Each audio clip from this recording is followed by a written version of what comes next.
మీరు విమాన ప్రయాణాలు ఎక్కువగా చేస్తుంటారా? అయితే మీకు ఇది కొంచెం ఆందోళన కలిగించే వార్తే. రాబోయే రోజుల్లో ఫ్లైట్ టికెట్ ధరలు భారీగా పెరిగే అవకాశం కనిపిస్తోంది. పశ్చిమాసియాలో జరుగుతున్న పరిణామాలతో భారత విమానయాన రంగం తీవ్ర సంక్షోభంలో కూరుకుపోయింది. ఏవియేషన్ టర్బైన్స్ ఫ్యూయల్ ధరలు ఆకాశాన్ని తాకాయి. దీంతో ఇండియన్ ఎయిర్లైన్స్ సంస్థలు కేంద్ర ప్రభుత్వం జోక్యం కోరుతున్నాయి. అసలు ఏవియేషన్ ఇండస్ట్రీలో ఏం జరుగుతోంది? విమానయాన సంస్థలు ఎందుకు ఇంత తీవ్ర ఆందోళన చెందుతున్నాయి?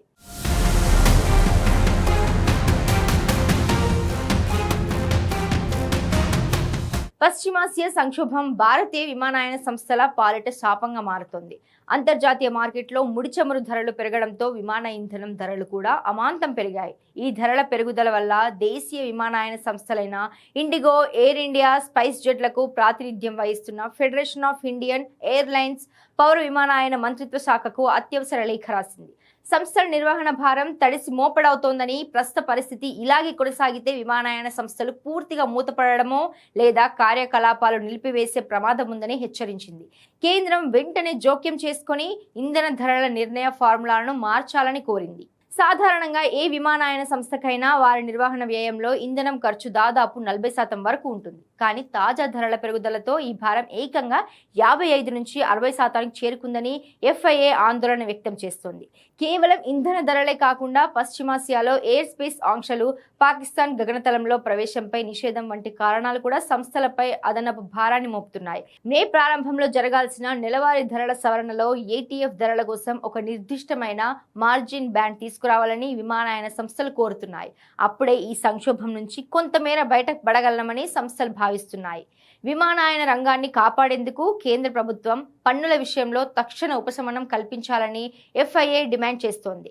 దేశీయ విమానాలకు ఉపయోగించే ATF అమ్మకాలపై ప్రస్తుతం ఉన్న 11% ఎక్సైజ్ డ్యూటీని తాత్కాలికంగా నిలిపివేయాలని విజ్ఞప్తి చేసింది.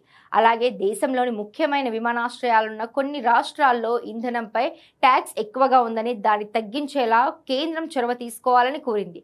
గత నెలలో దేశీయ కార్యకలాపాలకు విమాన ఇంధనంపై పెంపును కేంద్రం లీటర్కు 15 రూపాయలకే పరిమితం చేసింది.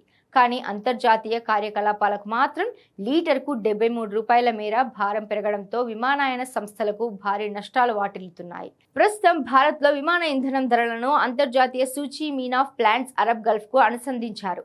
ముడి చమురు నుంచి ATFను ఉత్పత్తి చేసే ఆయిల్ మార్కెటింగ్ కంపెనీల లాభాలను పరిమితం చేసేందుకు గతంలో క్రాక్ బ్యాన్ విధానం ఉండేది. 2024 చివరలో నిలిపివేసిన ఈ విధానాన్ని తిరిగి ప్రవేశపెట్టాలని సంస్థలు కోరుతున్నాయి.